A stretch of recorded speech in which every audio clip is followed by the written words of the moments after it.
Bien, pues vamos a la clase del día de hoy correspondiente a la serie. Aquí tenemos la versión que estábamos usando ayer.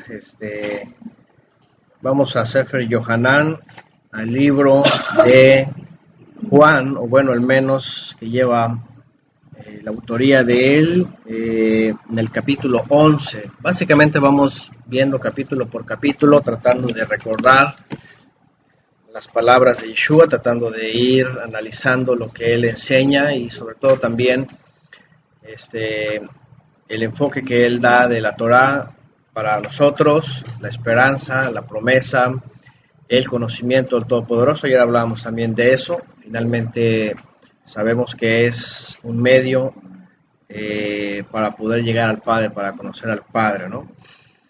Entonces, capítulo 11 de Sefer Yohanan. Y hoy vamos a ver una historia también muy conocida, por supuesto, que ha levantado algunas controversias, algunos debates, algunos cuestionamientos, porque se habla aquí del famoso Lázaro, ¿no? Eliezer hebreo, traducido, en las Biblias latinas aparece como Lázaro, Lazarus. Y este hombre es mencionado aquí como alguien que Yeshua amaba, especialmente amaba. Y bueno, se le ha dado una connotación como que era alguien muy especial y que amaba al Mesías de una forma muy especial. Y bueno, habría que preguntarnos si Yeshua tenía a personas que amaba, así como cuando se suele pensar que los padres tienen un hijo preferido, ¿no? Aquí, ¿quién es el preferido? Ella se ríe, ¿verdad? Por la niña, ¿verdad? Dice. Pero los padres aman realmente más a ella que a él, o los aman igual. Igual a los dos, solamente que a lo mejor, como ella es mujercita, se tienen como un afecto diferente, especial, ¿no? Porque es dama, es mujer. Pero realmente, si los padres ven en su corazón, realmente aman a los dos de la misma forma, porque les proveen de lo mismo, les dan de lo mismo, ¿verdad? No tienen, por ejemplo, al niño por allá viviendo fuera, ¿no? En otro lugar o en otras condiciones, sino en el mismo lugar, en las mismas condiciones. ¿Ok? Entonces, a lo que vamos es de que la pregunta sería, ¿será que Yeshua amaba a algún discípulo más que a todos los demás? ¿O ama a alguien más que a todos nosotros? ¿Verdad? Porque la escritura habla de un discípulo que él amaba, dice. Aunque la escritura aquí en este texto también dice que también amaba a él y a sus hermanas, como que era una familia muy especial. Y es que convivían con él y lo recibían en su casa en Betania, que vivían ellos ahí. Estamos hablando de Lázaro, por supuesto, y sus hermanas, que son Miriam y Marta, ¿verdad? Y tenían un afecto muy especial porque pues habían sido también ellos muy especial con el Mesías, ¿no? Y tenían un afecto muy especial. Sin embargo, esto ha dado también pie o ha dado lugar desde los primeros siglos a algunos autores a creer que el discípulo amado del cual habla también Juan es Lázaro o Eliezer, ¿no? El que resucitó el Mesías. Y que también se ha dado lugar incluso a decir que el evangelio que conocemos como Juan en realidad no es de Juan, sino que es de Lázaro. Y bueno, se ha suscitado una serie ahí de comentarios, y esto obviamente por algunos comentaristas tardíos ya del siglo IV o V, que empiezan a preguntar quién era ese famoso discípulo amado, ¿no?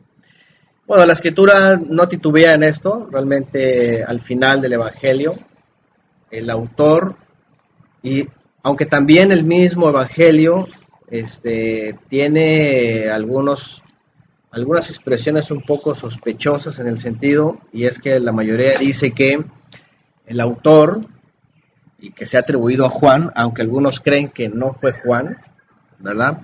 Por el sentido de que en el primer siglo colocaron los nombres más bien para darles autoridad a los escritos, y no tanto porque los habían escrito ellos, pero aquí se identifica a sí mismo como el discípulo amado.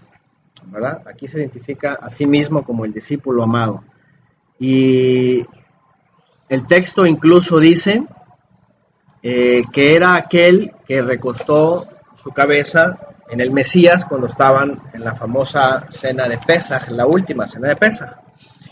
Y según los evangelios sinópticos, en la cena de Pesaj no estaba más que Yeshua con los 12, ¿cierto? Jamás dice que estaba Lázaro, por ejemplo, ¿no? Entonces, hay más evidencias bíblicas que dicen que más bien se refiere a uno de los 12 que a alguien fuera de los 12, ¿no? En este caso, la hipótesis, yo podría llamarla así, de que era Lázaro el discípulo amado.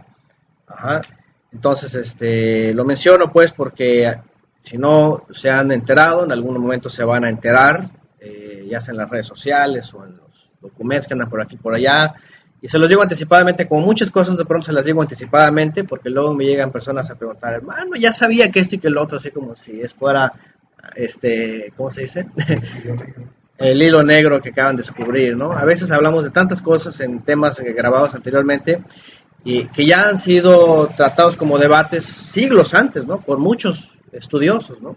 Entonces no es algo nuevo, pero sí es algo, y ustedes investigan, se van a dar cuenta incluso que hay más propuestas. Por ejemplo, otros dicen que pudo haber sido Pedro, el discípulo más amado, otros que Jacob, otros dicen que el discípulo amado o más amado era nada más y nada menos que Miriam de Magdala. Entonces hay varias propuestas en realidad, ¿no? No es nada más que digan, ay, ¿qué tal si era Lázaro, ¿no? O Eliezer.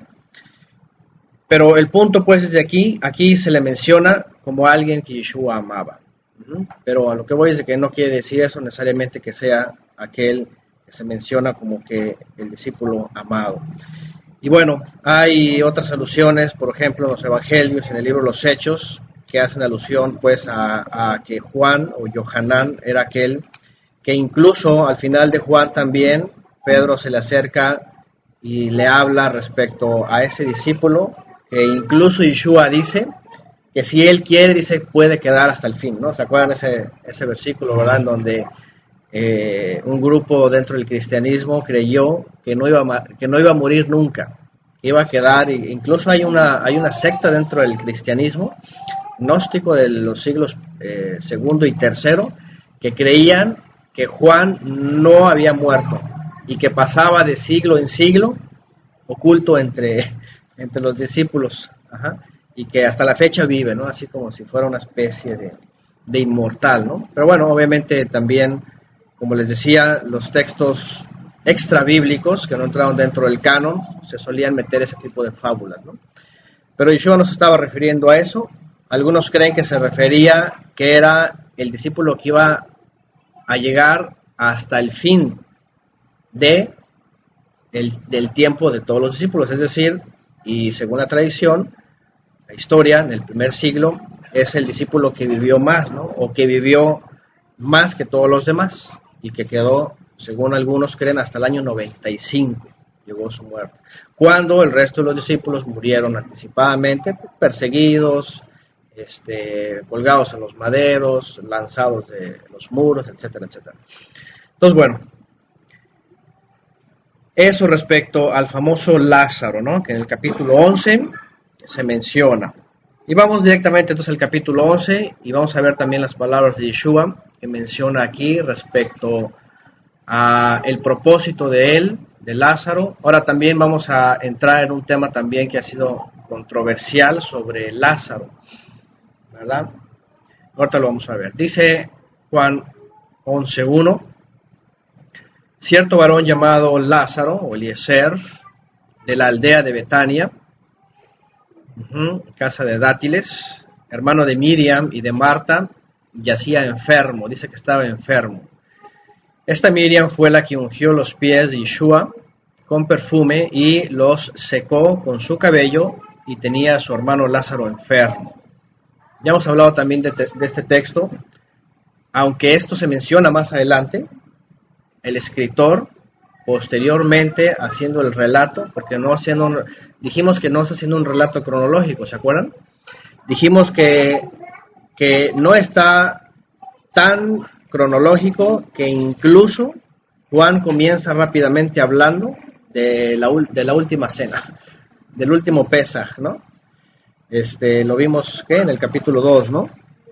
Que rápidamente Juan comienza y empieza a hablar del último Pesaj en la famosa entrada triunfal, y es decir, no lleva un orden, por supuesto, o fue recopilado de forma aleatoria, ¿no? Finalmente pasado así, de tal manera que aquí la referencia que se pone respecto a Miriam no había ocurrido este hecho, sino posteriormente ocurrió, pero lo pone como una referencia ya histórica, ¿no? Para identificar a quién se refiere. Y bueno, dice, mandaron pues sus dos hermanas a decir a Yeshua, Señor nuestro, he aquí, vean, el que amas ya se enferma. ¿Se dan cuenta? El que amas. Y dice, pero Yeshua dijo, esta enfermedad no es para muerte, sino para que la majestad del Todopoderoso, sino para la majestad del Todopoderoso, para que el Hijo de Elohim sea exaltado a causa de ella. ¿Okay? Rápidamente, entonces, el texto, las palabras de Yeshua nos empiezan a referir qué es lo que va a ocurrir con este acontecimiento. ¿Okay? Y no es otra cosa, como a veces se le ha dado la connotación, en el sentido de que el milagro en sí, o lo que quiso decir respecto a los muertos y a los vivos, o respecto si a la resurrección de él después ya de 3, 4 días, era para permanencia eterna o no, sino simplemente, como lo hemos dicho anteriormente, para hacer una señal, de la cual ya se había dicho antes, que el Mesías se iba a manifestar para poderse mostrar al mundo, en este caso Israel, pues que él era el Mesías, ¿no? Es decir, por eso lo dice aquí Mashiach, lo dice, no es para muerte, sino para majestad del Todopoderoso, para exaltar al Todopoderoso. Y también para que el Hijo de Elohim, dice, sea reconocido a causa de ello. Verso 5, Yeshua dice, vean lo que dice aquí, Yeshua amaba a Marta, a Miriam y a Lázaro. Entonces finalmente no amaba nada más a Lázaro, en el sentido de que no era la expresión haciendo alusión a que era el discípulo amado, sino que dice que él amaba a la familia, ¿no? Tenía un especial reconocimiento por lo que eran ellos. Y luego dice, al escuchar que Lázaro estaba enfermo, permaneció 2 días más en el lugar donde estaba. Luego dijo a sus discípulos, vengan, vayamos nuevamente a Judea. Sus discípulos dijeron, Maestro nuestro, dice, hace poco, dice, los judíos procuraban apedrearte, y de nuevo vas para allá. Yeshua les dijo, ¿no tiene 12 horas el día? Si alguien anda de día, no tropieza, pues mira la luz de este mundo. Pero si alguien anda de noche, tropieza porque en ella no hay luz. Otra vez, códigos.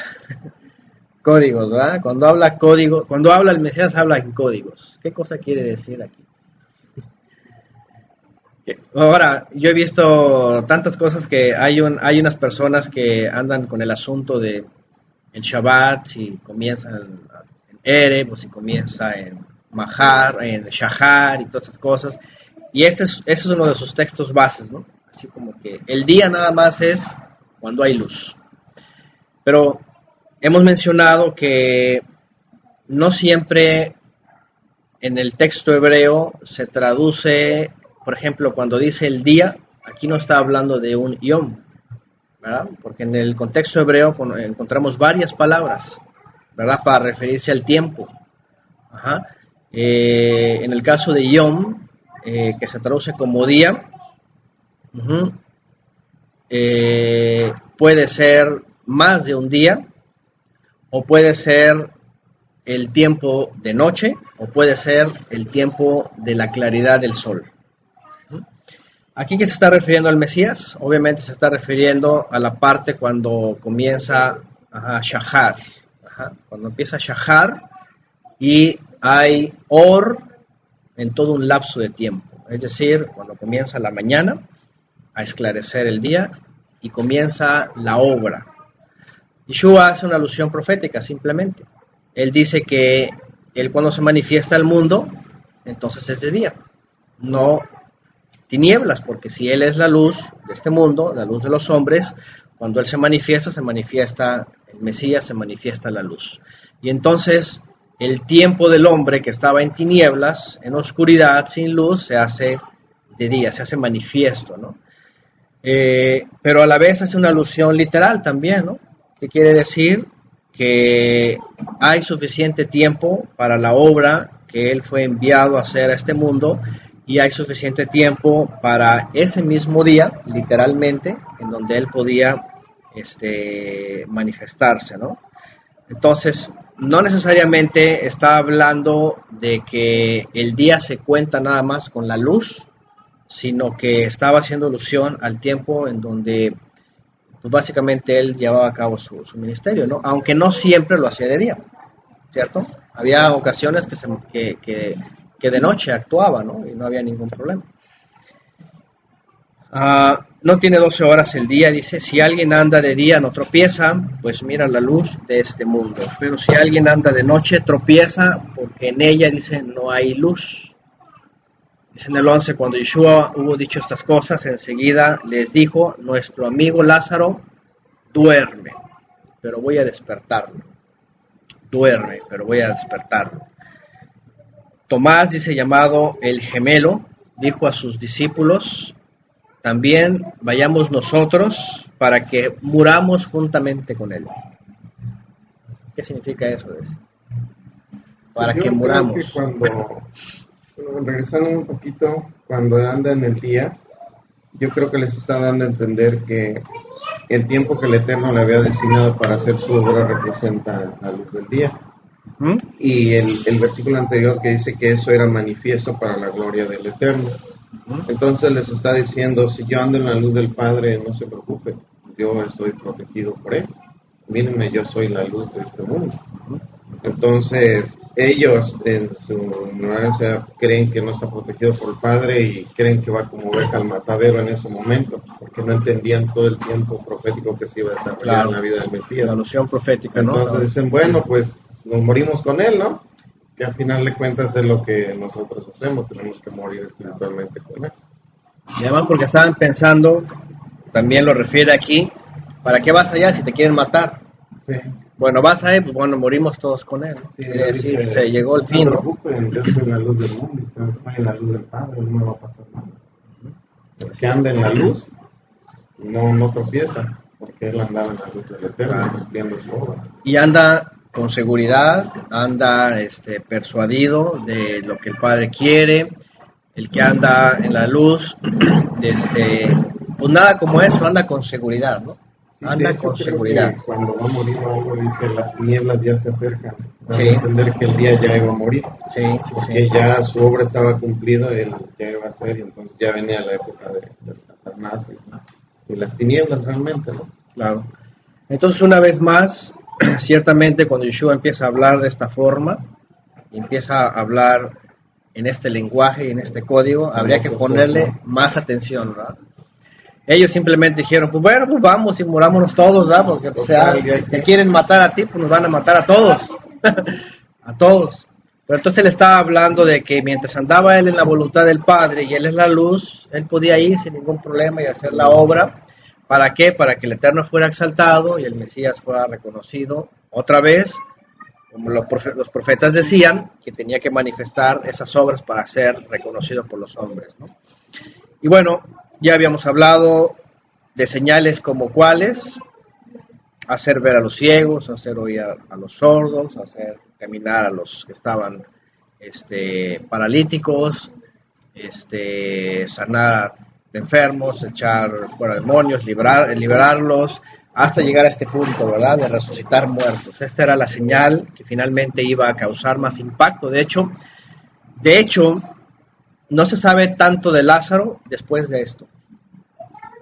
No se sabe tanto de Lázaro.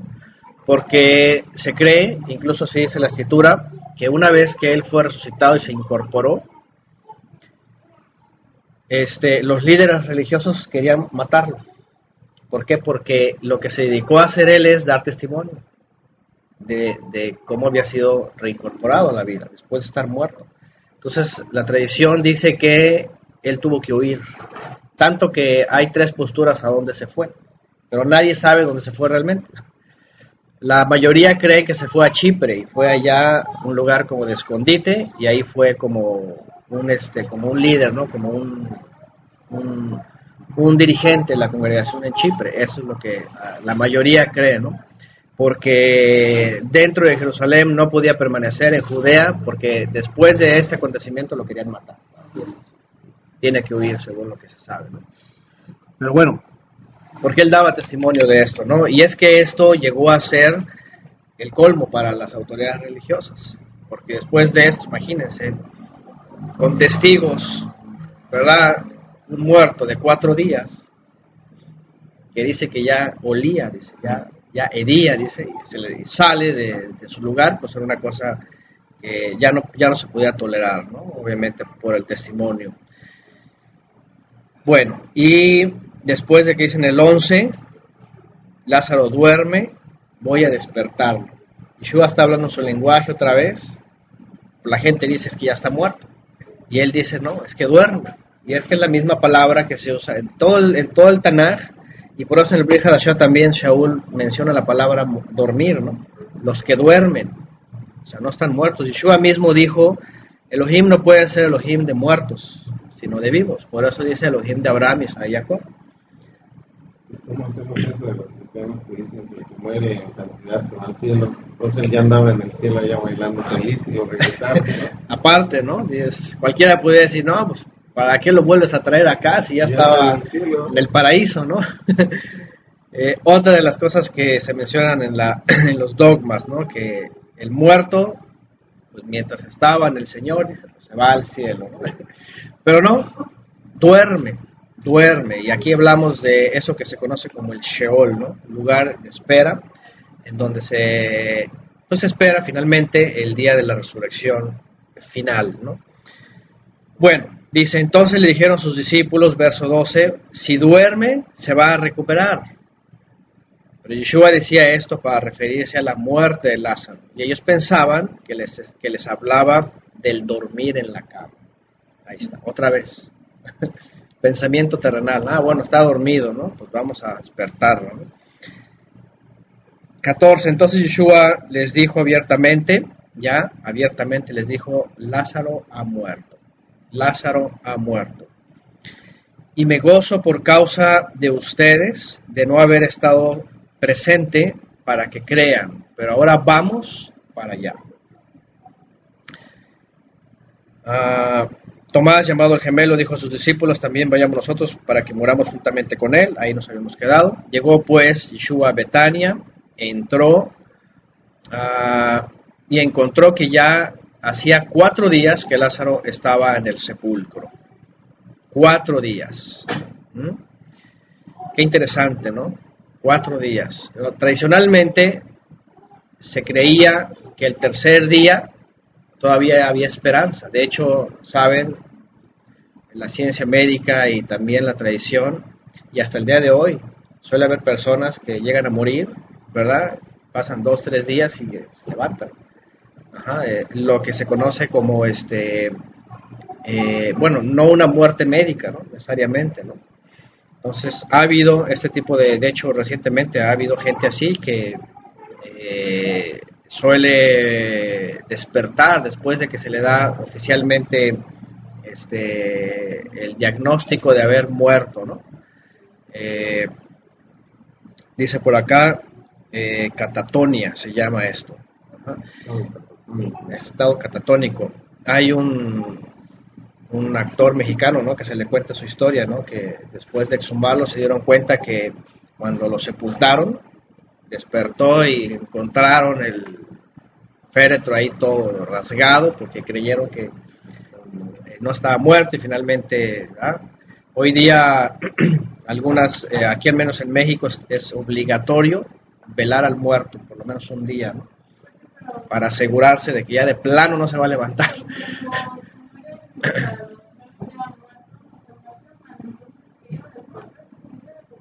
Ya no tiene entrañas. Pues sí. Es que más seguro más amarrado, ¿no? Porque no se vaya a levantar el muertito. Pero no todos. Antes fuera más tradicional que pues los metían en la caja y listo, ¿no? O sea, no como hoy, ya todo un proceso, que incluso hasta autopsias, sí, el negocio de la muerte, ¿no? ¿Qué libro hay? Para mí el vivir es ganancia, dicen unos, ¿verdad? Que se dedican a eso. Toman a Pablo ahí, el vivir es ganancia, el morir es ganancia. El morir es ganancia, lo hacen un negocio, ¿no? Entonces, a lo que voy pues es de que tradicionalmente incluso llegaban a creer, ¿verdad?, que el tercer día era el máximo. Y en base a una tradición muy antigua, incluso hablando incluso de la resurrección del Mesías. Y por supuesto también encerraban muchas otras cosas dentro de la cultura y dentro de los mandamientos respecto a esto. Ya al cuarto día ya ni se podían acercar a una tumba, ¿no? No solo por el olor, las impurezas que causaban un impedimento para que después subieran al templo de Jerusalén, ¿no? Tanto así que cuando Yeshua va ni siquiera se acerca, sino que le llama de fuera, ya, porque tenían prohibido acercarse, hasta que le dice a alguien vayan y remuevan la piedra, porque estaba una piedra, ¿no? Pero no se acerca, sino solamente lo llama, porque estaba cerca de la festividad. Más adelante en el siguiente capítulo dice que estaba cerca de la festividad, estaban a 6 días de la festividad. Después de eso, sí, las leyes dicen que el sacerdote no puede tocar al padre muerto. Ajá, ¿no? Sí, no puede tocar muerto, y acercarse ya 1 metro y algo, según las leyes que tenían, ya era una contaminación ya directa, ¿no? Y ya estaba prohibido acercarse a Jerusalén, al templo, ni se diga, ¿no? Entonces, todas estas cosas de pronto cierran todo lo que estaba pasando. Y bueno, finalmente Yeshua les declara que ya estaba muerto. Eso es lo que estaba pasando. Es un estado de dormir, pero separado pues de la vida. Otra de las cosas interesantes, ¿verdad?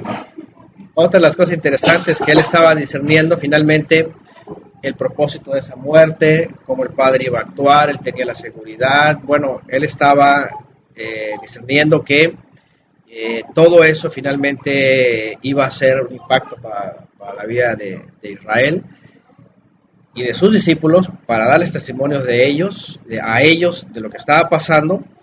Dice aquí, para que crean. Ajá.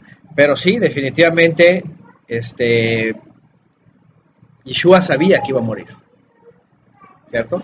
Sí, porque ahí habla para manifestar la gloria. Es lo mismo que pasó con que era un inválido, ¿no? Dice, ¿quién pecó? ¿Su papá o algo? Ninguno, sino para la gloria del Eterno, para demostrar el poder que tenía. Sí, el ciego. Ajá, Anteriormente lo acabamos de leer, el ciego, el que estaba ciego. Ahora, tanto sabía que Yeshua se espera. Dice que se espera 2 días. Todavía dice, no, vamos a esperarnos, así para que lo declaren bien muerto. Es decir, que pase el tercer día y al cuarto. Sí, después del tercero ya no hay esperanza. Llegan y sabes que ya el cuarto ya huele mal, ya hiede. Ahora es muy interesante porque también el número 4, y dentro de los antiguos, hacían alusión justamente a la aparición de la luz. Sí. Porque el cuarto día, dice, la luz fue creada del sol que iluminó, y el cuarto día siempre hacía alusión a que iba a aparecer en la luz el Mesías, es decir, el cuarto milenio. Yeshua aparece en el cuarto milenio, ¿no? En el año 4000 desde la creación de Adán, y es el que iba a venir a traer justamente o a anunciar la resurrección entre los muertos, la vida, pues, la vida plena, ¿no? La vida plena. Entonces, el día cuarto hace la alusión profética también al tiempo en donde la luz viene a este mundo, el que es la vida, para dar vida a aquellos que aunque estén muertos, también lo dice más adelante, van a vivir. Sí, por eso al principio vemos un lenguaje que está hablando proféticamente, de lo que es Él, de dónde viene, qué significa el día, qué significa la luz, todo esto, haciendo alusión justamente al muerto, ¿no? Pero en un nivel más elevado, ¿no? Porque... Sí, más profundo.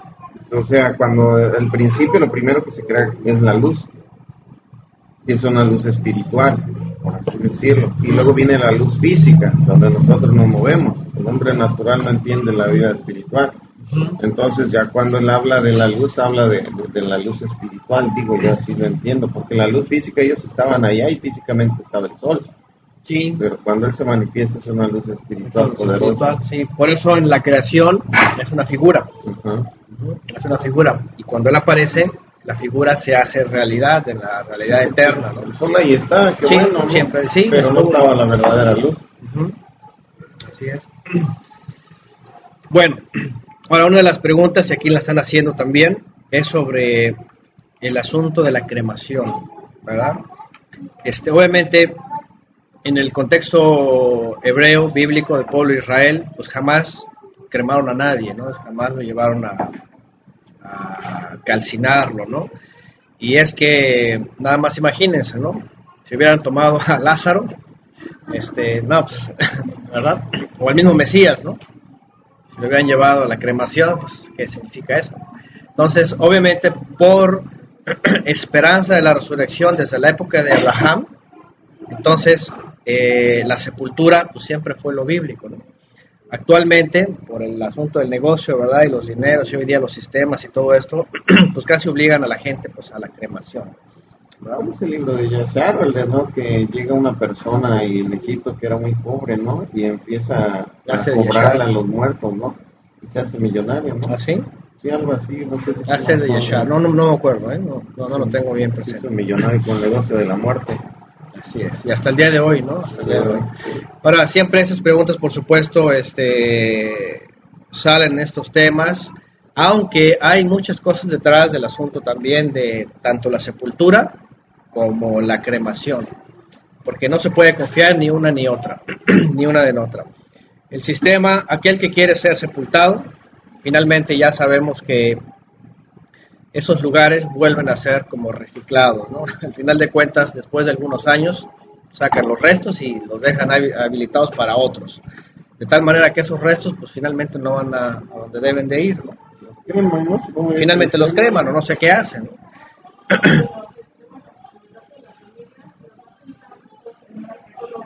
No, los van juntando. Pero pues nadie está seguro de eso tampoco. Pero si no eres familia, entonces... Claro. Porque, por ejemplo, de una generación a otra, cuando se pierden esos lugares de la propiedad de un origen, imagínate qué hacen con los restos.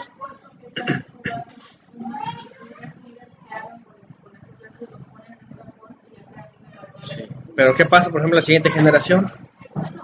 Los hijos y los nietos, si no llevan el control y todo eso, por ejemplo, hay muchos que los pierden. O cuando ya deciden cremarlos, o no pagan y se los quitan, ¿no? Imagínense, pagar algo, o si no van, o aunque yo lo pagaron y no van a cuidarlo y no van a mantenerlo, también se los quitan. Exactamente, ¿no? Entonces, ese es un problema. Si hablamos de sepultura, tiene que ser una sepultura, ahora sí que bien bíblica y nada de descuidar, ¿no? Por otro lado, también algunos dicen, bueno, la cremación dan las cenizas. Hay quienes nos han dicho que ni siquiera son las cenizas del cuerpo, ¿no? Que a veces los toman y los llevan para experimentación, y porque la gente no se da cuenta si entran de veras al horno, qué hacen con ellos. Entonces, hoy día el sistema ya es un problema, ¿no? Aparte del negocio. Aparte del negocio, sí. Entonces, lo que vemos aquí finalmente es de que lo que pueda estar en nuestra posibilidad, hacerlo, siempre y cuando sea bíblico. Lo que no está dentro de la posibilidad, finalmente lo que hemos analizado es de que, a final de cuentas, carne y sangre no eran el reino de los cielos, es decir, los restos terrenales finalmente se quedan. La conveniencia sería irte a que te entierren en un pueblo a las orillas de una ciudad grande, ¿no? Porque ahí sí, ahí ni quien pelee el lugarcito, ahí te quedas. Tal vez, o lo más bíblico es, aunque es ilegal, pues a la montaña, a ver a dónde, ahí donde nadie se entere de nada y listo, porque básicamente dice, polvo eres y el polvo volverás. Porque también si lo meten en una caja no regresa al polvo, simplemente, Sí. ¿verdad? Se pudre, se hacen gusanos y luego se seca y ahí siguen los restos. Entonces, lo más bíblico sería ahí, a ver, en algún lugar en la Tierra. montaña, a ver en dónde, en la tierra, directamente y órale. Ajá, pero obviamente pues eso es ilegal, ¿no? Porque pues ahí ya no hay procedimiento ante el Tenemos Estado y todo. entonces las películas de los vaqueros, ¿no? Donde se morían, nada más le hacían piedras alrededor. Ah, sí, es lo más bíblico, esa- No, siquiera. las películas de los vaqueros. Dice por aquí en el jardín, ¿no? O si tienen un jardín muy grande, pues ahí seleccionan el área. En fin, es un tema obviamente que tiene muchos puntos y que obviamente por al final de cuentas, finalmente la esperanza que tenemos es de que es nuestra alma la que espera ser revestida de un cuerpo nuevo y no este cuerpo ser reincorporado, como dice la tradición judía. Por cierto, vamos a hablar de eso también por el asunto de Lázaro, porque la pregunta es aquí, ¿qué pasó con él? ¿Fue revivido para vivir eternamente? ¿Fue revivido para volver a morir? ¿Fue revivido para ser transformado? ¿Recibió un cuerpo glorificado? ¿O qué cosa pasó con él? ¿Verdad? Vamos a ver las posibilidades. Bueno, vamos a seguir leyendo. Y dice, en el 17, entonces ya tenía 4 días, ya vimos la connotación profética también. Verso 18, Betania estaba cercana a Jerusalén, separada de ella como unos 3 kilómetros, dice esta versión, ya traduce de los estadios a kilómetros. Y gran número de judíos, dice, había ido a estar con Marta y Miriam para consolarlas a causa de su hermano. Al oír Marta que Yeshua había venido, salió a su encuentro, pero Miriam se quedó en casa. Entonces Marta dijo a Yeshua, mi Señor, si hubieras estado aquí, no hubiera muerto mi hermano. Luego a reclamar. Viene la queja, ¿verdad? Si hubieras estado aquí, Marta la afanada, pues tenía que ser la afanada y turbada, ¿verdad? Marta. Bueno, ella tenía una esperanza seguramente. Miriam dijo, no, pues ya no hay esperanza. Ya, ¿para qué salgo a recibirlo? Ya no tiene sentido, ya que venga y que llore con nosotros. La otra sale, se adelanta y si hubieras venido. Pero ahora reconoce su poder, bien que mal, sabe que el único que pudo haber hecho algo era él. Sí, obviamente tenían esa esperanza, ¿no? Tú lo hubieras sanado, has sanado tantos enfermos. Lo hubieras podido hacer con él, pero esa esperanza tiene un límite para el ser humano, ¿no? Porque incluso hasta el día de hoy dicen, todo tiene solución, dicen, menos la muerte, ¿verdad? Hay un dicho así que se recita, ¿no? Todo tiene solución, menos la muerte. Finalmente era la esperanza del pueblo, ¿no? Que le podía haberle dicho al Mesías, si tú hubieras sido el Mesías, hubieras evitado que los romanos nos destruyeran, que se destruyeran. Sí, sí, como otras muchas ¿no? cosas, ¿no? Básicamente es la queja que sí suele salir desde el judaísmo, ¿no? Si hubiera sido el Mesías, entonces sí, una serie de argumentos, por lo tanto no es, dicen algunos, ¿no? Pero bueno, viene una acusación en el sentido de que había una esperanza, pero parece que ya no hay remedio, pero finalmente él trae una esperanza más grande, que es la esperanza justamente de la vida, de aquel que es la vida, la resurrección y la vida, dice. Y dice en el verso 22, aunque también dice, entiendo ahora que cualquier cosa que pidas al Todopoderoso, Él te la concederá. Ahí viene una esperanza más. Yeshua le dijo, tu hermano va a resucitar. Marta le responde, sé que va a resucitar en el día de la resurrección, en el día final. Yeshua le dijo, yo soy la resurrección y la vida, el que cree en mí, aunque esté muerto, vivirá. Y todo el que vive y cree en mí, no morirá eternamente. ¿Crees esto? Le pregunto. Todo el que cree en mí, no morirá eternamente. Aquí hay dos tipos de muerte que menciona el Mesías, ¿no? Y por otro lado, 2 tipos de vida, que ya en Apocalipsis se entienden mucho mejor, y Pablo llega a hablar de ellas también, ¿no? Pero en Apocalipsis se entienden mucho mejor. Lo que se conoce como la primera muerte y la segunda muerte. Y la primera vida y la segunda vida. Es decir, esta vida que tenemos es una. Pero el ser humano muere también una primera vez. De hecho, esto se ha dicho por siglos, ¿no? A base justamente de la misma escritura. De tal manera que hay vivos que mueren y ya no vuelven a vivir nunca y vuelven a morir una vez más. O van a morir una vez más. Más bien, el día de la muerte eterna. O hay vivos que son vivificados, mueren una vez, pero ya no mueren la segunda vez. O ya no van a morir la segunda vez. Entonces, la escritura habla de estas dos vidas y habla de dos muertes.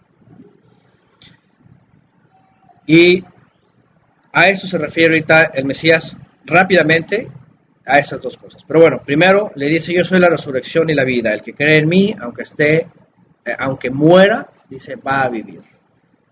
¿Okay? Le habla de la reincorporarse otra vez a la vida terrenal. Bueno, aquí entramos en el tema primero de... hay varios puntos aquí, a ver si vamos a tocarlos.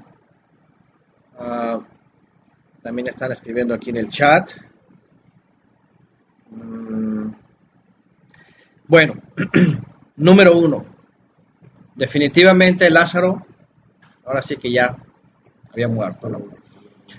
La primera pregunta es, ¿a qué se refiere Yeshua respecto a volver a vivir?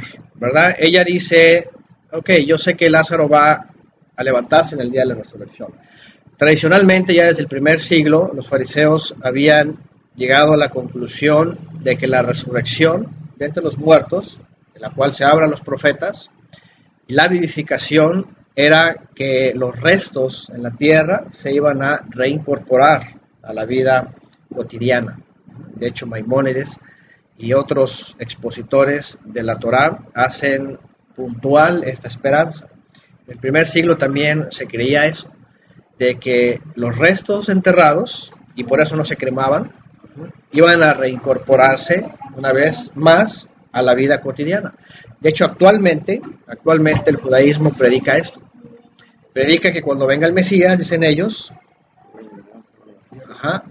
va a haber un reino físico y los muertos se van a reincorporar. Incluso hay una versión ahí un poco atrevida que ni siquiera el Mesías tiene que reinar, porque una vez resucitado David se va a reincorporar al reino como rey. ¿Verdad? Al reino como rey. Dice, ¿para qué? Así que pues, si el rey va a resucitar, pues va a reinar. Entonces, hasta la fecha se sigue creyendo dentro del judaísmo que la resurrección entre los muertos es reincorporarse, ¿verdad?, a la vida habitual. Incluso volver a tener relaciones maritales, comer, todo lo normal que hace el mundo, ¿no? Procrear, todo. Pues imagínense, bueno, yo no sé, ¿verdad? Volverse a casar con un muerto, reincorporado. Entonces, eso se creía desde el primer siglo. Y es que, por ejemplo, en el profeta Ezequiel, los huesos secos y todo aquello, ¿verdad?, que hablaba de la resurrección, en un sentido, dice que los huesos se levantaron, y bueno, literalmente, pues, una interpretación, ya ven que había dos escuelas, ¿no?, principalmente, ¿no?, y bueno, diferentes interpretaciones, igual como el cristianismo, también está la escuela de Lutero y la escuela de Calvino, ¿no?, y está la escuela de, quién sabe, y un montón de escuelas, ¿no?, interpretativas. Pero el punto era de qué iba a pasar con aquellos que estaban muertos en el día de la resurrección, ¿ok? Según la tradición, se iban a incorporar y entonces iban a entrar en el reino. Y, ¿qué más? La siguiente pregunta. ¿Iban a volver a morir o no iban a morir más?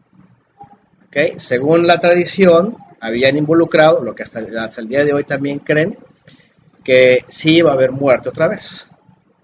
Tanto que, como dice la profecía, y citan literalmente, el niño que iba a alcanzar a vivir más, 100 años, ¿no? O el maldito también, ¿verdad?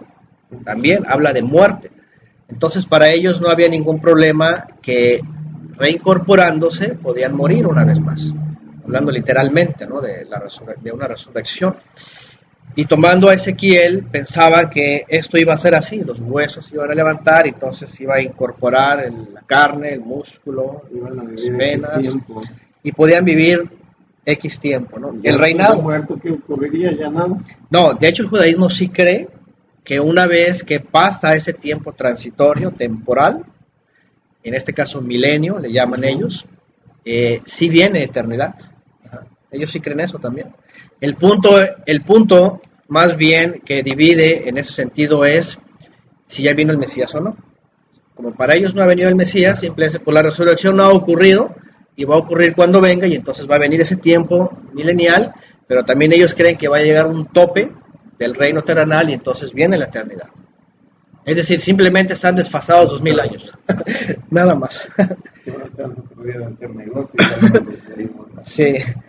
Entonces, ahora, por otro lado, cuando Lázaro se levanta de entre los muertos, ¿qué pasa con él? ¿Vuelve a morir? ¿Se queda eternamente? ¿Es glorificado? ¿O su cuerpo es revestido de un nuevo cuerpo? Obviamente no, ¿verdad? Porque la Escritura siempre menciona a Yeshua como el primogénito de entre los muertos.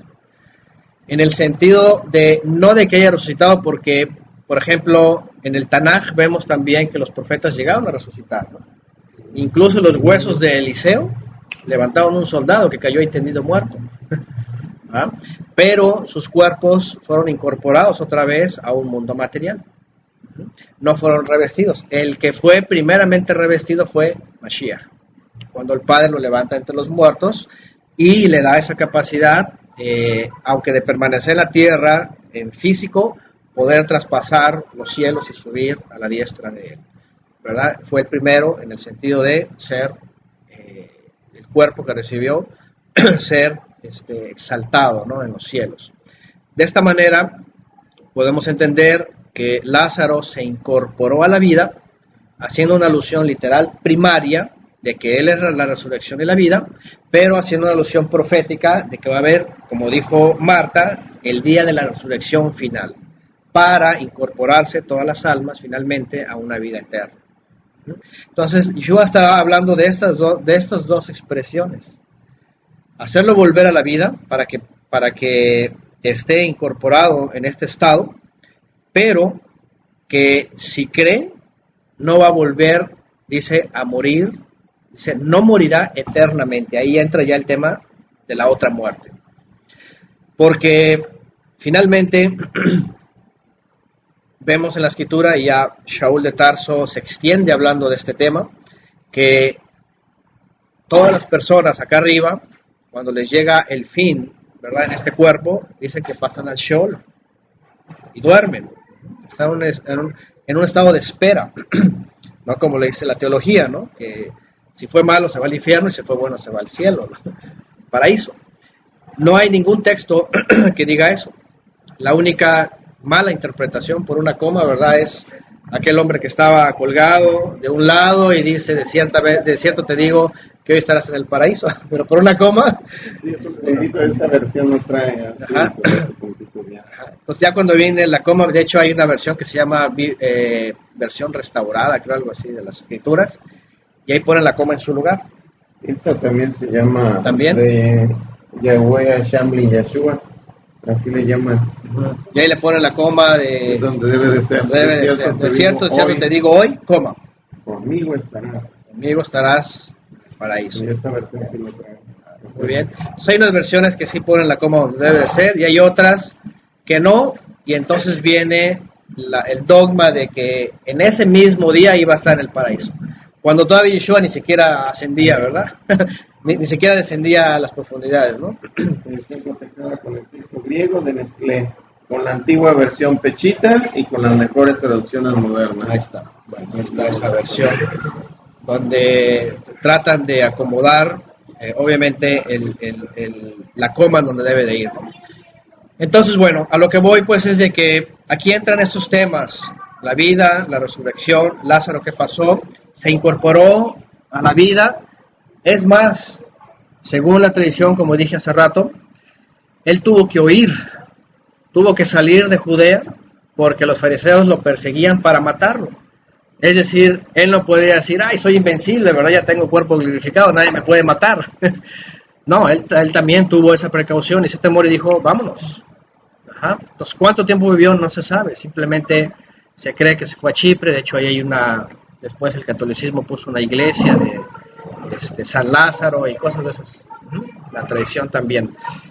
Pero se incorporó a la vida, ajá, pero sin embargo, como todo creyente, como dice Shaul, todo aquel que muere en el Adón, ¿qué dice? Tiene esperanza de la vida eterna. ¿Okay? Tiene esperanza de la vida eterna. De tal manera que si a él le llegaron sus días en un momento de volver al Sheol, ajá, no por enfermedad, sino a lo mejor por anciano o por ser un mártir, tiene reservada la vida eterna. Igual lo persiguieron, a lo mejor allá donde estuvo, finalmente sí, lo persiguieron y lo mataron, ¿no? No sabemos, pero el asunto aquí es de que no fue, vamos, como se ve la traducción, glorificado o transformado, sino simplemente reincorporado a la vida. Por otro lado, también vemos que Shaul de Tarso, ya cuando entra en el tema de la primera resurrección o la resurrección de entre los muertos, porque ahorita vamos a citar también el texto de Mateo que hemos citado antes, en donde dice que después de que se levanta él entre los muertos, dice que muchos se levantan entre los muertos. Y suelen vincular esa resurrección con la de Lázaro. Dicen, también esos se levantaron para volver a morir. La Escritura no dice eso, pero tampoco dice lo contrario. Aquellos que en Mateo 27, del 50 en adelante, dice que después de que Yeshua se levanta entre los muertos, y se levantan muchos, cuando los sepulcros se abren, dice, y se levantan y muchos los vieron, se queda en la especulación teológica, ¿okay? Porque la Escritura no dice ni una ni otra cosa. Sin embargo, si se hubieran quedado, creo que hubiera suficiente Escritura que dijeran, se quedaron a testificar, ¿no? O vivieron, o eran tales, o eran fulanos, o eran aquí, o algo, ¿no? Entonces, como que no hay un dato extenso en donde se hable de eso, tanto que cuando Pablo, por ejemplo, escribe a los tesalonicenses sobre dos discípulos que andaban ahí causando un relajo porque habían dicho que la resurrección ya se había efectuado, Pablo escribe y dice, no ha ocurrido, sino que va a ocurrir hasta que, y empiezan con los asuntos de la profecía y antes de que venga el Mesías, qué va a ocurrir y todo esto. ¿Por qué? Porque el dato había quedado casi exclusivo de que había habido una resurrección. Entonces Pablo decía, no ha ocurrido, pero ¿a qué se refería él? A la resurrección final. Porque cuando ya viene Apocalipsis, al final, entonces ya se habla de dos resurrecciones. Es que otra vez lo mismo, la luz natural, la luz espiritual, o sea, está hablando en temas muy elevados. Sí. De que no está hablando él ya está hablando de cuestión superior, ya. Y fíjate que al final de cuentas eso no lo aclaran, se me hace a mí por aquello de que bienaventurado el que sin ver va a creer. Al final de todo, esa es la esencia, ¿no? Puede ser. Crees en tu resurrección futura. Sí. Porque si no es como si te dicen cuándo vas a morir, bueno, pues hago todo el relajo que quiera y un día antes me purifico y ya. Sí. Entonces es lo mismo, no. Si tú quieres creer, es así. Sí.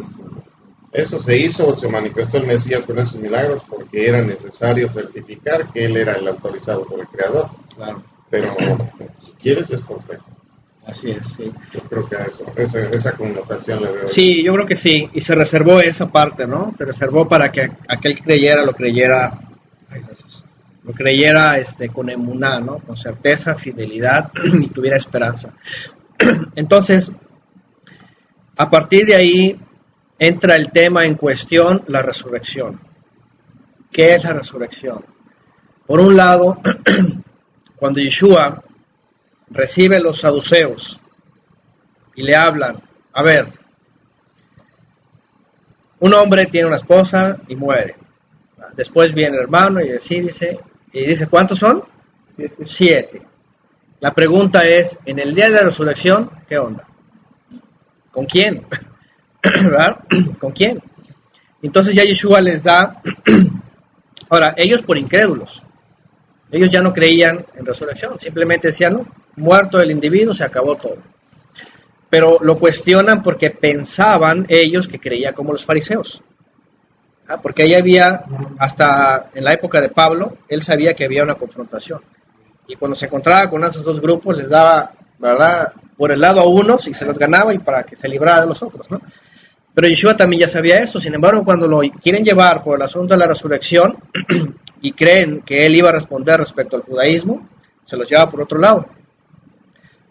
De tal manera que, por un lado, les hace vigente la resurrección al hecho de decir, es Elohim de Abraham, Isaac y Jacob, pero por otro lado les dice, lo que dicen los fariseos, lo dicen por ignorantes, ¿verdad? Porque en la resurrección de los muertos, dice, no va a haber bodas, no va a haber casamientos, dice, seréis como los malahim. Es decir, no va a ser un estado terrenal, físico, sino va a ser un estado sobrenatural, espiritual. El shock que les crea, ¿no? Yo llego como autoridad espiritual de un pueblo a cuestionar a alguien que no, que no es, ¿no? Y salgo con la cola entre las patas, sí, todo aparte. Humillado, ¿no? Porque yo imagino que estoy diciéndole, todavía no has aprendido. Sí. Casi, ya. Al Sanedrín ahí, sí. Y quedan ridiculizados. Y volteas, ¿no?, a ver a tus cuates y, oye, pero si tú eres el que le iba a ganar y... Sí. No. Así es.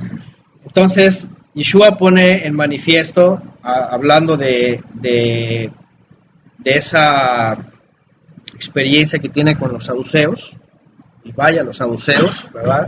Era la casta sacerdotal, que estaban dirigiendo el templo y tenían la autoridad, y todo Israel se cuadraba, se postraba. Estaban en la luz natural. Sí, no estaban en la luz, estaban más bien en las tinieblas del hombre, ¿no? O en los brillitos del hombre que creen que es luz, ¿no? Entonces, a lo que voy es de que ya Yeshua aquí establece algo. Es decir, la resurrección básicamente Él viene a revelarla cómo va a ser, porque hasta entonces nadie había dado una verdad sobre la resurrección entre los muertos. Era como la pregunta de oro, ¿no? Con esto lo traen al Dan y la ha contestado hasta ahorita, ¿no? Exactamente. Es una de las formas en donde decían, con esto lo vamos a agarrar. Porque alguien tiene, algo tiene que decir. Si se van a incorporar, a ver, dime con quién se va a casar de los 7 que tuvo. Sí. Entonces, bueno, Yeshua responde de forma magistral una vez más, ¿no? Cuando habla de resurrección, entonces ya pone lo que finalmente el Padre tiene ya en su sola potestad, ¿no?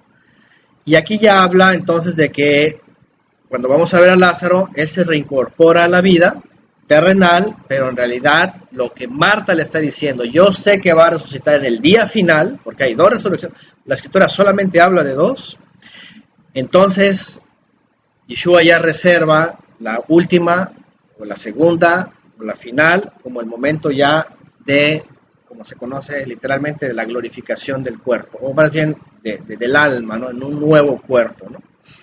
De esta manera, entonces, viendo muchos más textos, sabemos que no se puede vincular la resurrección de Lázaro, corpórea, a la vida cotidiana, con aquellos que se levantaron después que Yeshua resucitó entre los muertos.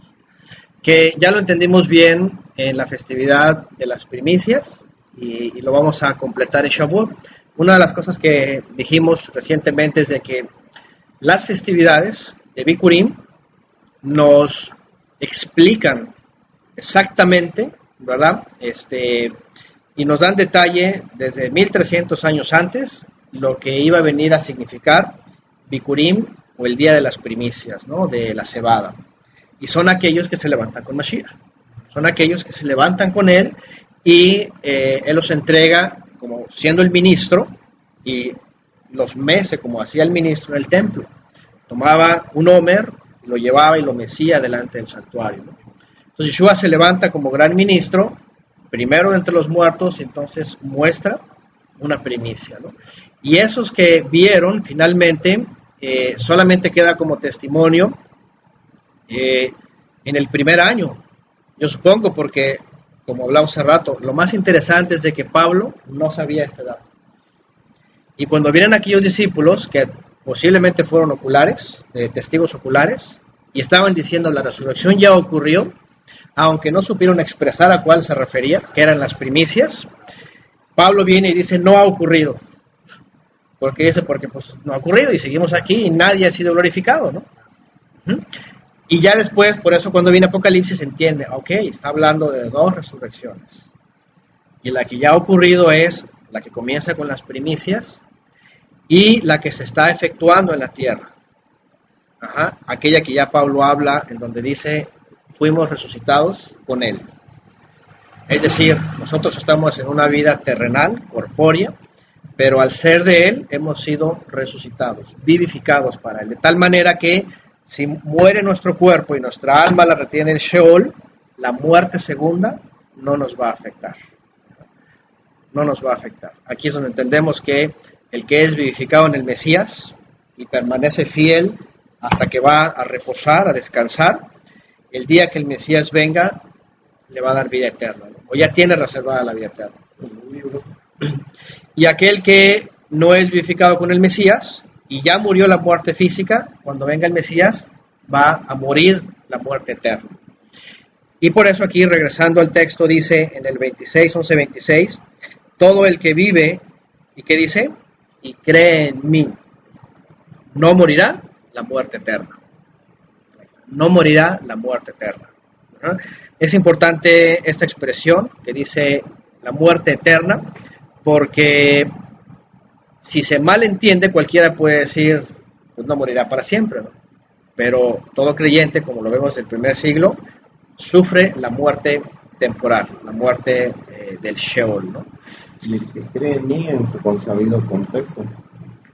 Por supuesto, ¿no? También la vida de santidad, porque yo creo en el Mesías, ya la hice, ¿no? Sí, es otro punto también que hemos hablado, que lamentablemente creer en él desde la teología lo han traducido como que le preguntas a cualquier persona, oye, ¿tú crees en Jesús? Sí, pues ya, eres salvo. Empieza con la boca para salvar. Sí, confiésalo y ya eternamente, ¿no? Y salvo siempre salvo. Por supuesto que eso ya es un problema de la teología y especialmente del calvinismo, pero efectivamente cuando Yeshua dice el que cree en mí, no nada más desde que yo creo en un Jesús, ¿no? O en un Cristo, ¿no? Sino más bien creerle a él y seguirle a él, escuchar sus palabras y finalmente hacer lo que él dijo, ¿no? Que finalmente es la voluntad del Eterno. Bueno, le pregunta entonces a Marta, ¿crees esto? Verso 27, y ella dijo, sí, mi Señor, yo creo que tú eres el Mesías, el ungido, el Hijo del Todopoderoso, que vendría al mundo. Y cuando dijo estas cosas fue y llamó en privado a su hermana Miriam y le dijo, maestro, dice, nuestro maestro ha llegado y te llama. Al escuchar Miriam esto se levantó apresuradamente y fue hacia él, pero Yeshua todavía no llegaba a la aldea, sino que permanecía en el mismo lugar en el que Marta lo había encontrado. Los judíos que permanecían con ella en casa, consolándola, viendo que Miriam se había levantado apresuradamente y había salido, fueron detrás de ella, pues pensaban que iba al sepulcro a llorar. Cuando Miriam llegó a donde Yeshua estaba y lo vio, se postró a sus pies y le dijo, mi Señor, otra vez, si hubieras estado aquí, no hubiera muerto mi hermano. Aquí viene Miriam también, ¿no? Decirle lo mismo. Al ver a Yeshua llorando, y a los judíos que estaban con ella también llorando, dice, se conmovió profundamente. ¿Qué les parece? Se conmovió profundamente. En su interior. ¿Dónde estoy? En el verso 30 y ¿qué? 33.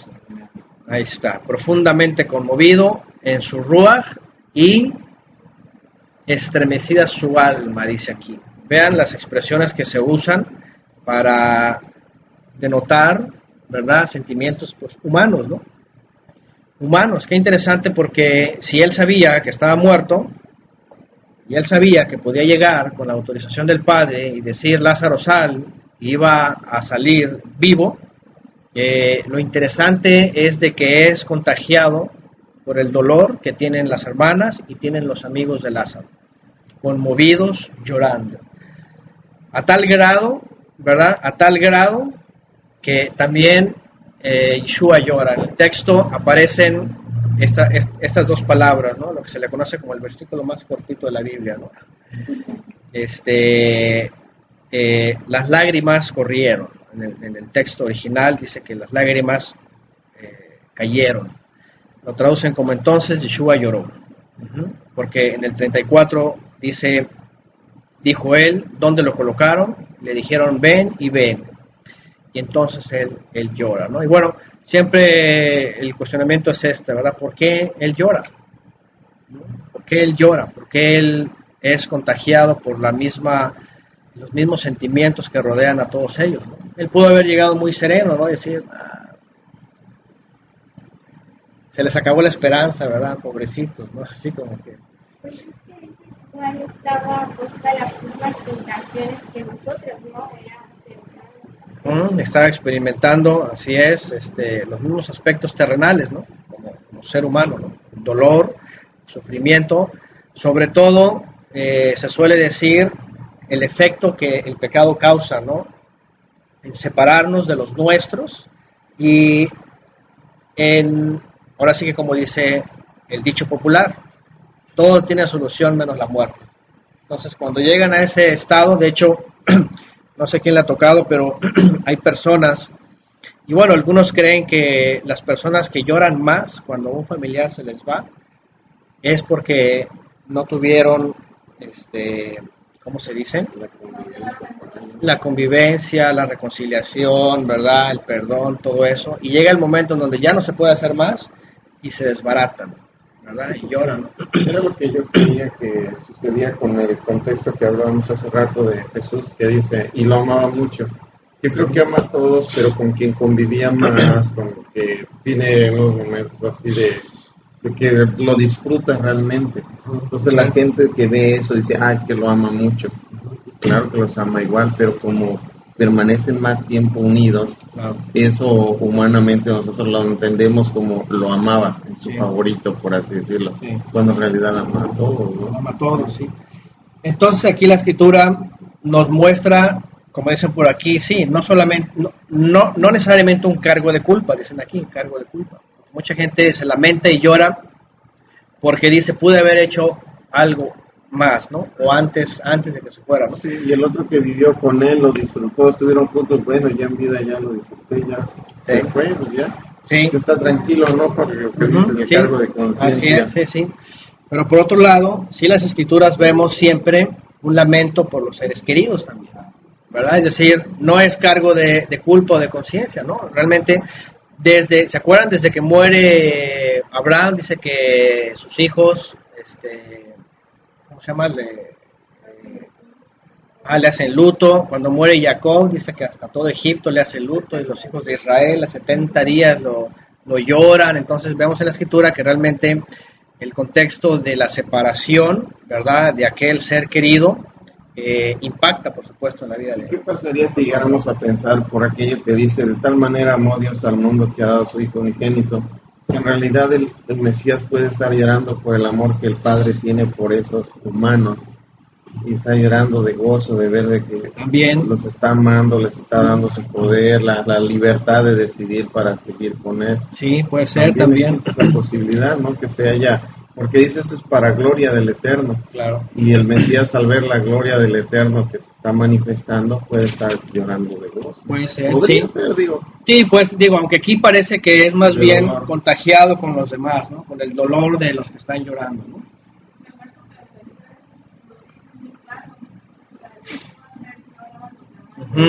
Se conmovió, dice.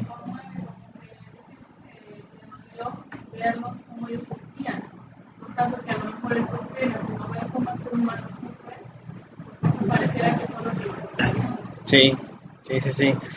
Entonces sí, hay algo colectivo, ¿no? En el cual Yeshua también participa. Y bueno, llora por esto, porque el ser humano también pensando en esto, él decía, vengo, estoy y me voy. ¿Y qué va a pasar con todos ustedes? ¿Verdad? De hecho, hoy día, y algunos que han experimentado la muerte de algún familiar, cuánto quisieran que estuviera el Mesías, ¿verdad? O que el Mesías diera la autorización para decir, levántate, porque el Mesías así levantó a los muertos. Pero no va a ocurrir, no necesariamente va a ocurrir, no tiene necesariamente por qué ocurrir. Pero Yeshua entonces experimenta eso, la separación y ve el dolor de aquello que en el principio no fue así. Adán no se imaginó que en algún momento iba a morir Eva, ¿verdad? Pero hasta que entra el pecado y viene la muerte y dice, ciertamente vas a morir, morirás, entonces ahí entra el recuerdo del Mesías que dice lo que el pecado ha traído como consecuencia a aquellos que fueron hechos para vida, pero por causa de la transgresión hay una separación y hay un dolor profundo, ¿no?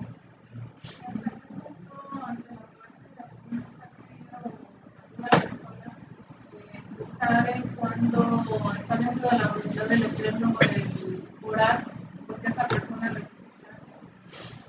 O es algo que el Eterno revela en el momento, ora por el niño o la... No sabemos, sí, es algo que él revela en ese momento, ¿no? Porque digo, cualquiera ante un familiar, pues, quisiera uno Sí, orar, quisiera uno orar y uno se siente impotente, ¿no? Y me falta fe y quisiera orar como los apóstoles, ¿no? O como Pablo que se fue encima sobre aquel hombre y resucitó, ¿no? Que lo daban por muerto, que cayó, ¿se acuerdan? Que cayó de las escaleras. O lo que hizo Elías, ¿no? O Eliseo, ¿no? Cosas así como que, ¿cuál es la fórmula correcta en el momento, ¿no? A Moisés le dice, no ores por ellos ya, están perdidos, ¿no? Es el otro lado, ¿no? También, cuando ya no hay solución, cuando dice, no, ya no. Ni le busques. Porque por otro lado, en efecto, también, y hemos hablado de este tema, actualmente, y especialmente desde la medicina, se llega a caer, posiblemente en el error, pienso yo, de la persona que ya por la edad y por las circunstancias en las que están, que ya de plano tiene que despedirse, pues les meten, sí, que oxígeno, que no sé qué, para mantenerlo más, y están más sufriendo todos y la persona, digo, tampoco estamos hablando de eutanasia, ¿no? Pero si el Eterno ha puesto un límite, no tiene el hombre por qué intervenir para hacerlo más y más. Porque hemos visto casos en donde, por ejemplo, un rey, ¿verdad? Israel, que se le da un límite, pide años más, se le da y viene un caso triste con su hijo, ¿no? Entonces, ¿hasta cuándo el hombre puede pedir que el Eterno prolongue más la vida y hasta cuándo tiene que decir, bueno, si es la voluntad del Creador ahí, hasta ahí? Porque si no, entonces podemos caer en el error de no prevenir lo que el Padre sí sabe que va a ocurrir en un futuro si se le prolonga la vida a alguien más, ¿no? Entonces, bueno, hay esos temas, ¿no? Por supuesto, ¿no? Como en el Getsemaní, ¿no? Cuando eligió a Rey que va a morir, se puede, párate, pero hágase tu voluntad. O Pedro, que llega a decir, no te pase eso, Señor mío, y le dice, cállate, Satanás, Entonces, así como que estás cachetadón, casi, así que no te involucres en la voluntad del Padre, ¿no? Los planes del Padre. Será necesario, tenía que ser. Entonces, cosas de estas, ¿no? Finalmente, aquí el propósito, pues, entonces es que sea reconocido el Creador, que se manifieste también la autoridad que se le ha dado al Hijo, de hacer la resurrección, de la vida, de anunciar también que hay una muerte eterna, en la cual el que cree en el Mashiach, y ya también hablamos de que creer no más de que, si yo creo, sino más bien creerle a Él, tenga la esperanza de que un día, cuando se acabe el tiempo humano, venga la vida eterna, ¿no? La eternidad, para todo el que cree. Y bueno, vamos a regresar, y entonces dice...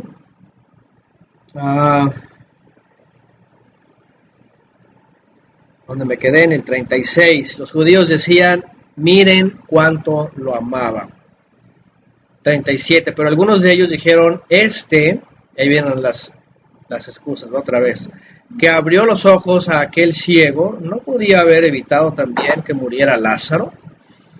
Entonces Yeshua, conmovido profundamente en su interior, fue al sepulcro, y el sepulcro era una cueva, la cual tenía colocada una piedra a la entrada. Yeshua dijo, retiren esa piedra, pero Marta, hermana del que había muerto, le dijo, mi Señor ya hiede, pues hace 4 días que murió. Yeshua le dijo, ¿no te dije que si crees verás la majestad del Todopoderoso?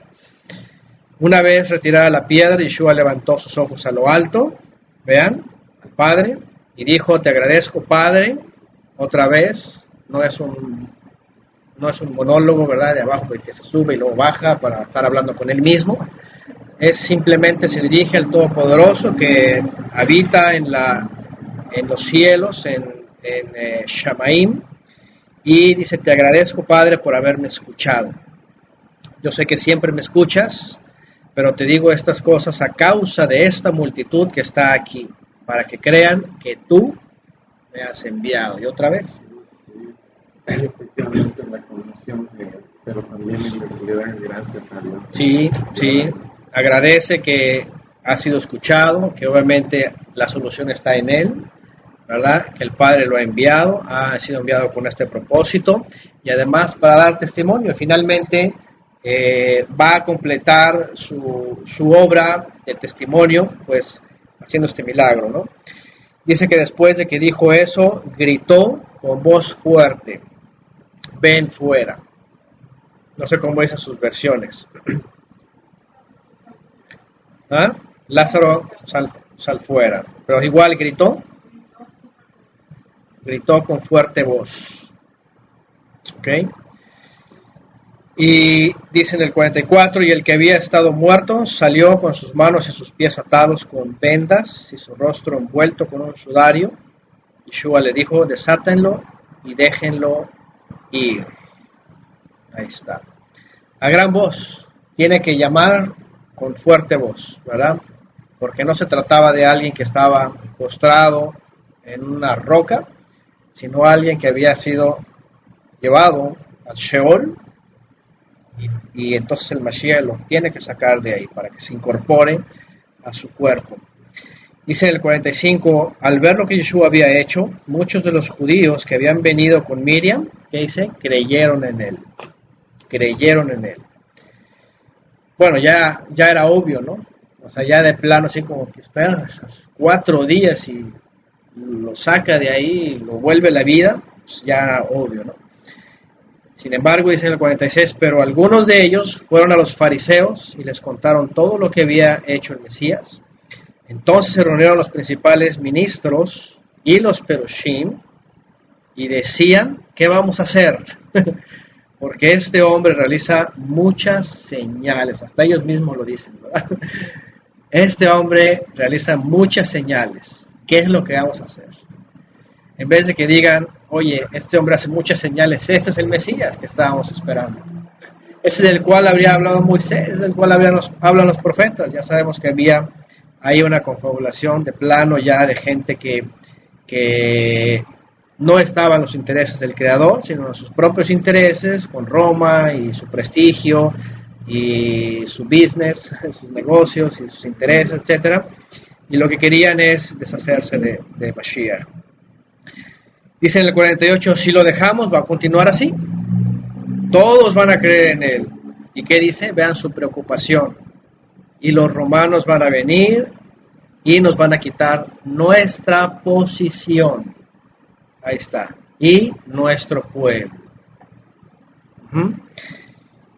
Bueno, por supuesto que desde principio a fin las autoridades dejaron ver que tenían otros intereses y que cualquier alboroto, obviamente desde Roma, podía causarles grandes conflictos a ellos, ser destituidos, y pues su temor era ese, ¿no? Que ya no se realizaran, pues como lo habían venido haciendo desde el famoso Herodes el Grande, ¿no? Confabulados ahí con Roma, teniendo una oportunidad, pero no viendo los propósitos del Eterno.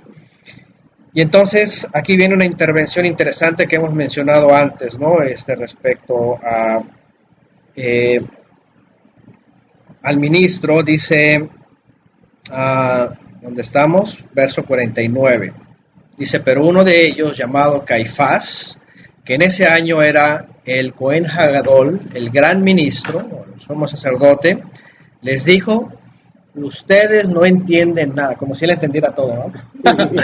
Como si él estuviera entendido de toda la profecía y, ¿verdad? Estoy en luz, Ajá, yo que estoy en la revelación, así, ¿verdad? en la bendición. En la unción. Les dice: ustedes no entienden nada. Dice: ni consideran que mejor nos conviene que un hombre muera por la nación y no que toda la nación sea destruida. Y bueno, Pero ayer mencionabas lo de Goy Kadosh, ¿no? De que se considera nación. nación, Me llamó la atención que hace ratito dijiste que cuando perdieran todo dice pueblo, ¿no? Si te regresas sí. tantito dice pueblo, pero esta versión dice: y vendrán los romanos y quitarán de nuestro lugar y la nación. Y aquí donde estás leyendo dice la nación, y ayer comentabas que sí son considerados Goy, la nación. Goy. Y ve cómo lo modificaron aquí Pueblo. a pueblo. Sí, no sé en el griego qué palabras hay, sí usan dos diferentes en el 48 y en el 40 y ¿qué? Y en el 50, no sé si usan palabras diferentes. Porque esta versión, los dos, tiene nación y nación. Sí. Reafirmando lo que De hecho, las autoridades, incluso en el libro Los Hechos, siempre la preocupación era la nación, como una entidad pues finalmente laica delante de Roma, ¿no? Porque ya a esas alturas, y bueno, finalmente el nacionalismo, ¿verdad? Que era una especie de sionismo también en aquella época, su interés era geográfico, era político, económico finalmente, era su modus vivendus, su sustento, y no era la primera vez que se sentían amenazados. La historia y los mismos judíos dicen que ya había habido brotes de algunos que se manifestaban como el Mesías, y entonces veían un peligro inminente, ¿no? Se levanta un revoltoso y empieza a decir que es el Mesías, y toda la gente se abalanza, van a venir los romanos, y se acabó la nación, se acabó Judea. Y más por la posición que tenían, y más porque decían: ¿y qué van a decir los samaritanos? ¿Y qué van a decir los de Galilea? ¿No? ¿Y qué va a pasar con nosotros? Siempre pensando materialmente. Siempre ¿no? pensando materialmente, en el aquí, en la ahora, en el momento, en sus intereses, ¿no? Entonces, obviamente ellos nacionalistas y veían la nación como su propiedad, era su preocupación, y entonces, bueno, viene Caifás creyéndolo saber todo, pero lo que no sabía es de que estaba profetizando, ¿no? Profetizando. Sí, lo que no sabía era que no sabía la voluntad del Padre en él, porque incluso aquí mismo la Escritura lo dice, ¿no? Entonces dice, Caifás dijo que en el sentido de que lo que les convenía es de que se acabara ese individuo para que pues ellos siguieran permaneciendo en el estatus que tenían. Su status quo era amenazado por simplemente la aparición de Yeshua. Entonces él dice, pero dijo, 51, ¿verdad? Pero no dijo esto de sí mismo. Ahí está, dice, aquí viene ya el autor. No dijo esto de sí mismo, sino que siendo el Cohen Hadol, en ese momento profetizó que Yeshua iba a morir por la nación. Otra vez ahí está la palabra, ¿verdad? Por la nación. Goy Kadosh. Y no solamente por la nación, sino también para, ¿qué dice? Congregar en uno a los hijos de Elohim que estaban en la diáspora. Este es uno de los textos que yo he utilizado, que aquí dice finalmente que el propósito del Padre en el Mesías, como lo dice Shaul, era congregar a todos, incluso los que estaban en la diáspora, a través del Mesías, en un nuevo Israel, en un solo Israel. De tal manera que aquella versión que hasta el día de hoy se sigue manteniendo, que las dos casas, y que están dispersos, y que están separados, y que son dos pueblos, y que todo eso, pues tiene este versículo en su contra, totalmente en su contra, porque una vez que el Mesías cumple la obra, la nación, que es los que llegan a creer, no solamente en Judea, sino fuera de Judea y en toda la diáspora, vengan a ser una sola nación. Y aquí viene finalmente a lo que estudiamos ayer, que el Eterno quería que fuera Goy Kadosh, ¿verdad? Una nación santa. Cuando viene Pedro y dice, vosotros sois una nación santa, una nación de ministros del rey, pueblo santo, dice, o gente santa, de hecho sí dice en la versión, gente santa, nación santa, pueblo adquirido por Elohim para que anunciéis la luz, ¿verdad? Y bueno, Caifás dice que el que presumía que lo sabía todo, no sabía finalmente lo que estaba haciendo. Aquí es donde hemos hablado también que no porque alguien haya dicho algo, ¿verdad? Necesariamente,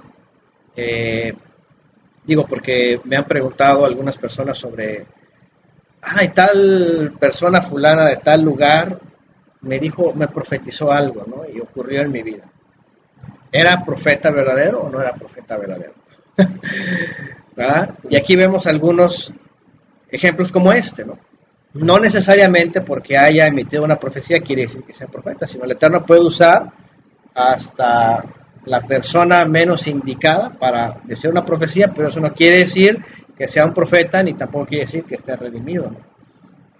¿Cierto? Sí, Sino porque que creo que es Deuteronomio donde lo menciona, ¿no? Te voy a mandar con sus profetas que te también, van a hacer lo que... Finalmente, hablando ya humanísticamente, hasta el filósofo sabía más que él, porque aquel decía, yo solo sé que no sé nada, y él dice que sabe y no sabe. Sí. Entonces, aquí está alguien que tampoco se sabe, y al menos ni la tradición, ni el judaísmo, ni en ninguna parte dicen que después haya creído. De este no, de Nicodemo sí, y de quién más, de, ¿cómo se llama? Que fue maestro de Shaul, Gilel, no, ¿cómo se llama? Gilel, no, Gamaliel. Algunos sospechan que Gamaliel sí llegó a creer, por aquello de que dijo, dejémoslos, si es del Eterno, no nos estaremos viendo, confrontando con el Eterno, ¿no? Y le dijo a sus súbditos, déjenlos. Pero en el caso de Caifás no se dice algo más, es decir, por esta referencia simplemente vemos que él profetizó sin querer y no entendía realmente lo que estaba pasando, y que seguramente no llegó a creer como otros que sí aparecen después en el futuro como creyentes, ¿no? Y luego dice entonces que no lo dijo por sí mismo, estaba profetizando porque era Cohen Hagadol. Y bueno, a lo que voy una vez más al punto, que lo hizo el Eterno profetizar para que se quedara como un testimonio de la voluntad del Padre, que finalmente lo que ellos pensaban que era quitarse a Yeshua de la escena para no perder su posición dentro del Imperio Romano, era más bien el medio que el Eterno iba a usar para entregar a Mashiach como una ofrenda y para redimir a la nación de Israel, ¿no? Al pueblo de Israel. Ahora, he escuchado a algunos comentaristas que cuando se hace este uso de nación, y aquí entramos otra vez, no porque sea nacionalista, ni porque en el primer siglo los que llegaron a creer y fueron considerados como Goy Kadosh, nación santa, no significa que estaban metidos en el nacionalismo, porque en realidad los creyentes en Yeshua lo que menos les interesaba era la política en Jerusalén, tanto que en el año 66 abandonaron Jerusalén y se fueron por el asunto justamente de la amenaza romana. Es decir, cuando llegan personas y dicen, ya ves, ahí dice la nación de Israel, y la quieren vincular actualmente con una nación que se llama Israel, cometen un grave error, ¿okay? Porque no tiene nada que ver la nación política actualmente que se ha levantado como nación de Israel con aquello que estaba vinculado aquí como la nación de Israel, incluidos los que estaban en la diáspora. Estos eran los celotes, ¿no? Los que andaban del otro lado. Bueno, esos sí eran, ahora sí que ultraderechistas, ¿no? Podríamos decirlo, ¿no? Es ultraderechista, totalmente, ¿no? Pero lo que voy pues es de que cuando habla aquí de esta nación a la cual el Mesías iba a morir para que fueran un solo cuerpo, sale de aquel cúmulo de creyentes y pasa a ser una nación con una connotación espiritual, ¿no? Digo, y no lo quiero espiritualizar porque también he escuchado gente que dice, es que lo espiritualizas. Pero a lo que voy es de que se nota una clara diferencia entre aquellos que salen de entre el nacionalismo del primer siglo, fariseo y saduceo, y pasan a ser una nación consagrada al Eterno que no está vinculada con la política ni con la religiosidad. Porque aquella nación física sigue existiendo hasta el año 70. Después viene Roma y se acaba la ciudad, se acaba el templo, y queda un remanente de ellos que finalmente sale de su nación, hablando de políticamente hablando de la geografía y del lugar que ocupaban, y entonces toman un lugar muy diferente, una autoridad muy diferente que ya tiene que ver con una autoridad espiritual religiosa. Pero lo que hace el Mesías con aquellos que sí creyeron, de todas las tribus, incluidos los que estaban en la diáspora, llegaron a identificarse como una nación, como dice la Torá, llamados a ser santos, ¿no? Por eso finalmente Pedro escribe esto, ¿no? Sed santos porque yo soy santo, dice el Eterno, y ustedes son una nación santa, un pueblo adquirido por Elohim, un real sacerdocio o ministros del rey, ¿no? Entonces entendamos esto. Nada tiene que ver entonces aquellos creyentes que vayan a tomar un lugar a lo que la carta a los hebreos le llama la Jerusalén de arriba, la Jerusalén de arriba, diferente a la de abajo. Y también, pues, reiterar que la muerte del Mesías, la obra finalmente que consuma aquí abajo, viene a dar fin a esa división, viene a dar fin a aquellos que estaban dispersos, ¿okay? Y viene a congregar finalmente tanto los que estaban en Judea, Samaria, en Galilea y fuera de ellos en la diáspora. Fíjense, es muy interesante porque el término de la diáspora, que se sigue utilizando hasta el día de hoy, ¿cuál era la connotación antes y ahora? En la diáspora. De hecho, cuando escribe Pedro, ¿no? Y cuando escribe Santiago, a los expatriados, es decir, fuera de la patria, o a los que están en la diáspora, a los dispersos. Diáspora quiere decir en la dispersión. Sabían dónde estaban, pero estaban fuera del lugar, habían perdido su patria. Pero cuando va el mensaje de Yeshua, el Mesías ha venido, vuelvan al Padre y se incorporaban al mensaje de Mashiach, entonces, aunque estaban dispersos, venían a ser una sola nación. Goy Kadosh, una nación santa. De esta manera, el mensaje de hoy día, por supuesto, que habla en torno a esta dispersión de la que hablan hoy día, no tienen nada que ver absolutamente con la escritura, porque ya Mashiach ya hizo la obra para que todos aquellos que estaban dispersos fueran uno solo. Y a ellos nos añadimos nosotros, posteriormente cuando viene en el año 50 el famoso concilio de Jerusalén y determinan que también el Eterno estaba incluyendo a gente que nunca fue de ese rebaño para incluirnos también en ese mismo rebaño. Sí, así otra vez ahí.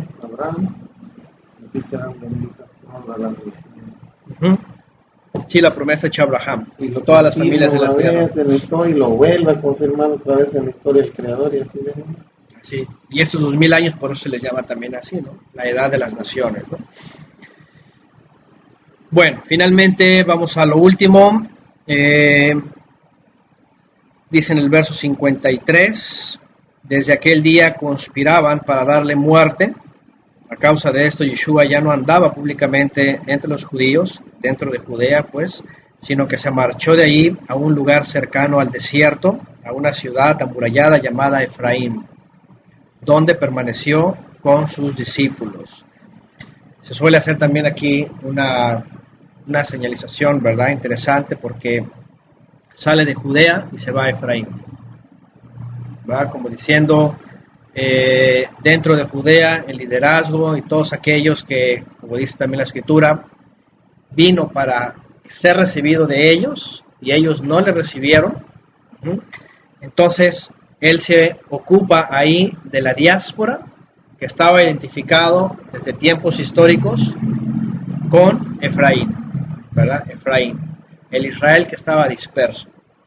Sale de Judea y se va a un lugar llamado Efraín, que hace una alusión, fíjense, y no está hablando de 2000 años después, está hablando de aquella época, que se iba a ocupar de Efraín, de aquellos que estaban dispersos, ¿no?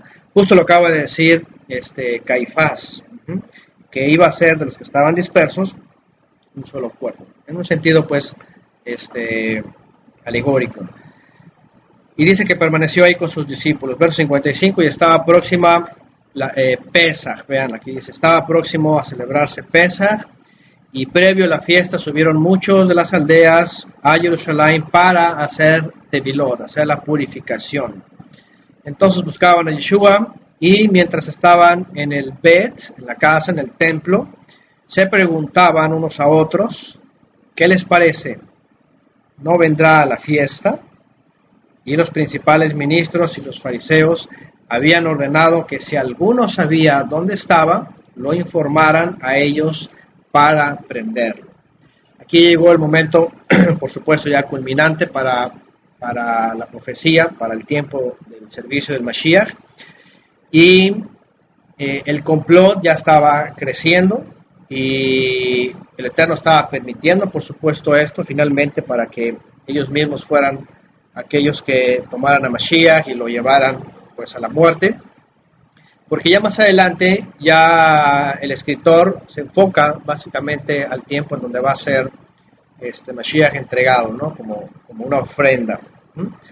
Entonces pues ya los próximos capítulos ya se acerca pues al tiempo de el famoso Pesaj, el Pesaj que vamos a recordar, y a ver otros detalles que aquí el escritor relata diferentes a los evangelios sinópticos, especialmente pues cuando Yeshua pues revela otros misterios, ¿no? Sobre la profecía, sobre las promesas, sobre su segunda venida, y pues cosas muy profundas, ¿no? Muy elevadas, como dice Desiderio, que ya aquí se abre totalmente, ya cuando llega este tiempo, se abre totalmente la revelación. Aquí es donde Juan o el autor nos da,